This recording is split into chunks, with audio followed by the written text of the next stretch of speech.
Good morning, September 1st. Yay, we made it into the fall, I think.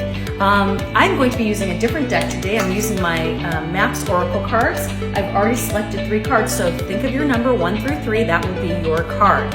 If you find this reading on a different day but it resonates for you, just take the message. It's totally fine. Starting out with making a choice, we have the 3 and the 0 energy. You see 2 doorways to walk through.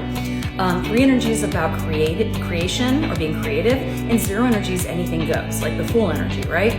So I feel like when you're making this choice, be creative. Pick the choice that speaks to your heart, but be creative. Think about maybe there's other options. So for example, if you get a job offer, maybe they can sweeten the deal if they aren't paying you enough by maybe covering your benefits or offering some special perk. So just be creative in making that choice. If you pick card number 2, you got the 5 energy, goblins. Oh boy, sounds like you might have a little bit of a struggle today. Some things that might come up for you that trigger you or irritate you. Just don't let it get to you. It's gonna be over. It's just one day. So just remind yourself, keep on swimming, or what is it? Just keep swimming, just keep swimming. Okay, great. Lastly, we got a really terrific card. I love this card. We got intention with the 22. That's a double 11 energy. Love it. 2s are about partnership, relationships.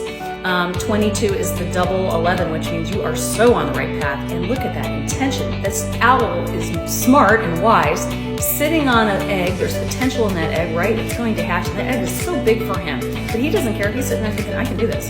He's also got a dandelion fluff in his mouth. That's usually we blow those out into the universe to ask for wishes. So make sure you tell the universe what your intentions are so that it can help you along and support you. Have a wonderful day. Mwah.